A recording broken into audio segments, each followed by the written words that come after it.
Alternativa a Fondo y estamos con Alonso Cárdenas, politólogo de la Universidad Ruiz de Montoya. Buenas noches, Alonso, ¿cómo estás? Muy buenos días. ¿Qué tal? ¿Cómo le va? Muchísimas gracias por la invitación. De nada. Mi primera pregunta es, ¿por qué cree que se ha aprobado esta moción de vacancia contra la presidenta Dina Boluarte para este jueves en el Congreso? Bueno, lo que señalan es que esta moción de vacancia ya se había presentado hace por lo menos 2 meses y era necesario que pues se pusiera a debate, ¿no? Pero con todo lo que está sucediendo, pues usted sabe que en política no hay coincidencias, ¿no? Entonces, digamos, de aquí al jueves, los tiempos políticos en el Perú, usted sabe que son turbulentos, ¿no? Y en estos 3 días cualquier cosa puede suceder que ponga digamos, en una situación comprometida o a a la presidenta de la República, ¿no? La fragilidad institucional en el Perú es de tal magnitud que en 3 días pues pueden suceder muchísimas cosas, ¿no? Recordaremos con el presidente defenestrado Pedro Castillo, en 6 horas hubo un intento de golpe de Estado, una huida a la Embajada de México, la detención del presidente, la vacancia en el Congreso y la asunción de una nueva presidenta de la República en un lapso de 6 horas. Imagínese usted lo que puede suceder en 3 días. Lo que me está diciendo es que el Congreso está, digamos, tomando el mismo camino que, que en el gobierno de Pedro Castillo, que ya se venía el tercer pedido de vacancia, o sea, que puede prosperar este pedido de vacancia y sobre este vendrán otros más. ¿Por qué cree que ahorita hay este choque entre el gobierno de Dina Boluarte, con el cual se llevaban bien, y el Congreso? Bueno, son muchos factores, ¿no? Pero, digamos, al principio, a pesar de la sangre, los muertos, los asesinados, porque en realidad no son muertos, son personas asesinadas, ¿no? El Congreso estaba mucho más cercano a la presidenta. Recordemos que después de, digamos, por ejemplo, de la matanza de Ayacucho, a pesar de eso, se le da la confianza al gabinete Otárola, ¿no? Pero ahora, digamos, con algunas señales que también vienen del extranjero, por ejemplo, la declaración del señor Brian Nichols en los Estados Unidos diciendo que esperan, ¿no? Eh, Muy respetuosamente que el Congreso y el Poder Ejecutivo decidan un adelanto de elecciones, han empezado a salir diferentes denuncias que comprometen al círculo más cercano de la presidenta de la República, ¿no? Estamos hablando del señor Shibamokuro, de la señora Sánchez, su asistente personal, una serie de denuncias de allegados que han encontrado trabajo en el MIDIS, ¿no?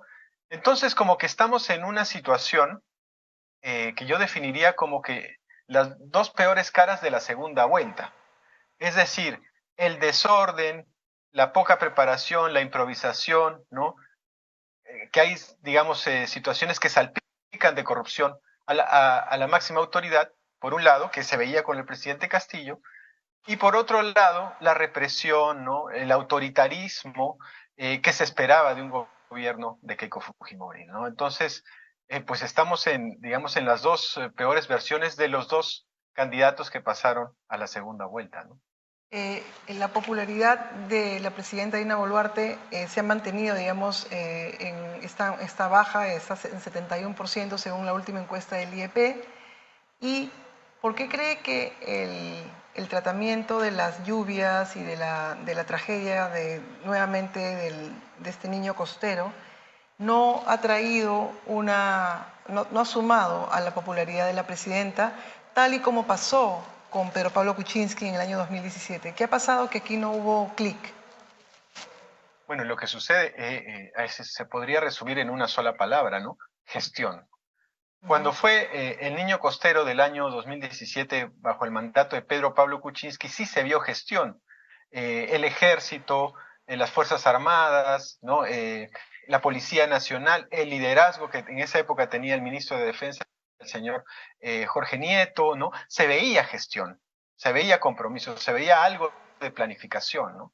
En cambio ahora llega la presidenta de la República a decir que pues no hay Estado, ¿no? Que no podemos ofrecer nada, no hay votobombas, que se han dedicado a desfalcar al Estado en la última gestión de Pedro Castillo, cuando ella fue eh, ministra todo ese tiempo. Entonces, por un lado hubo liderazgo y hubo gestión, y por el otro lado lo que estamos viendo ahora son excusas, pretextos que pues poco y nada alivian a la situación de tanta gente en el norte de nuestro país, ¿no? Cambiando de tema, el Congreso. ¿Qué se puede explicar para hablar de la desconexión del Congreso, no solo con las protestas, sino con lo que está pasando en el país? Como acaba de decir, que no había plata para gestionar la crisis climática que hemos vivido, pero ayer en Cuarto Poder salió que van a hacer van a construir un nuevo centro médico dentro del Congreso que equivale a 2 millones de soles, cuando a 10 minutos del Congreso en el RIMAC, la posta médica no puede tener ni siquiera los medicamentos mínimos para una posta. Y los congresistas, además de hacer este centro para ellos solos, tienen seguro médico privado.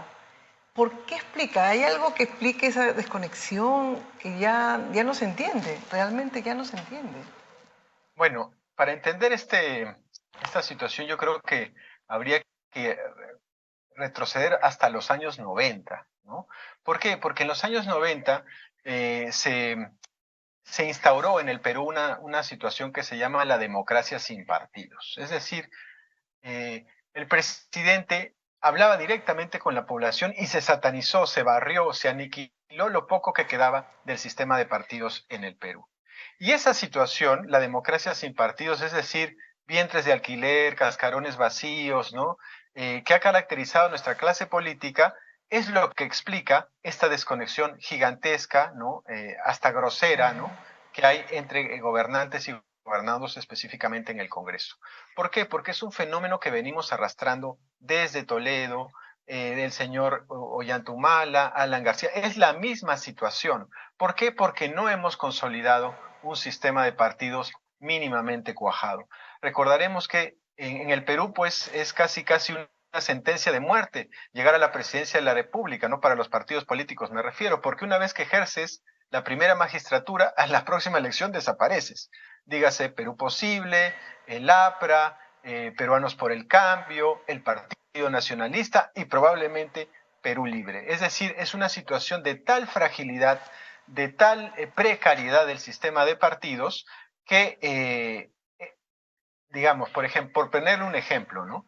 El señor Valer, ¿no? Que entró al Congreso por Renovación Popular, un partido anticomunista, fue premier de un presidente que fue elegido por un partido marxista-leninista. Es decir, la incoherencia más grande, ¿no? Ideológica, un desorden, un sancochado que permite que este tipo de personas puedan llegar a un cargo público, sin contar los antecedentes personales de violencia familiar que tenía el señor Valer. Es decir, los partidos políticos son prácticamente coladeras que no tienen ningún tipo de, digamos, filtro para evitar que estas personas puedan ejercer un cargo público. ¿Cómo podría, digamos, responder el Congreso y el gobierno a los pedidos ya no escuchados ya de una elección, de un recorte de mandato, sino que en este momento vemos que esa desconexión está haciendo que la gente sea más escéptica, que no quiere entrar a los partidos y que lo que venga pueda ser una medicina más mala que la anterior? ¿Cómo se empieza a enseñar a los jóvenes de la importancia de formar parte de los partidos políticos? ¿Cómo se les empieza a decir que hay que participar, que todo espacio se llena? ¿No? Porque creo que eso ya, digamos, la solución ya está en los jóvenes, en donde podría estar un cambio, un recambio generacional a una situación que ya desde el año 2000 ha caducado, ¿no? Claro, pero digamos, en el Perú la situación se ha deteriorado tanto que ya no es un problema generacional, porque los jóvenes, ¿no? Tienen los mismos vicios que los viejos, ¿no? Podríamos hablar, como dirían en el sistema político mexicano, de bebesaurios. Es decir, las personas jóvenes con el pensamiento anquilosado, ¿no? Obsoleto, Pero yo diría los mejor mayores, ¿no? pollosaurios, ¿no? Porque Bueno, pollosaurios, sin hacer referencia a ningún congresista en particular, ¿no? Entonces, ¿Cómo se puede revertir eso, no? Yo creo que se necesitan cambios estructurales, casi refundacionales, porque nuestro sistema político es el peor de América Latina, según Latinobarómetro, el Barómetro de las Américas, el Congreso de la República, él es la institución más desprestigiada de América Latina. Eh, entonces, es muy difícil, digamos, arreglar eso, ¿no? Es más fácil hacer un sistema nuevo, ¿no? Desde mi perspectiva. Y eso se ha estudiado, ¿no? Por ejemplo, la Comisión Tuesta ha planteado una serie de iniciativas para cambiar radicalmente el sistema político. Por ejemplo, eliminar el voto preferencial, por ejemplo, volver a un Senado, por ejemplo, ampliar el número de congresistas, que es muy pequeño, digamos, un congreso tan pequeño con 130 congresistas para un país de 33 millones, recordemos que en la Constitución del 79 había 180 diputados y 60 senadores para un país de 18 millones, ¿no? Entonces, este congreso tan pequeño permite que, digamos, congresistas con 3,000 votos puedan llegar a un cargo público de un padrón electoral de 24 millones de personas, ¿no? Entonces, es muy difícil que eso pueda tener algo de representatividad, ¿no? Alonso Cárdenas, politólogo de la Universidad de Ruiz de Montoya, estuvo en Nativa Fondo. Muchísimas gracias por la entrevista y hasta la próxima.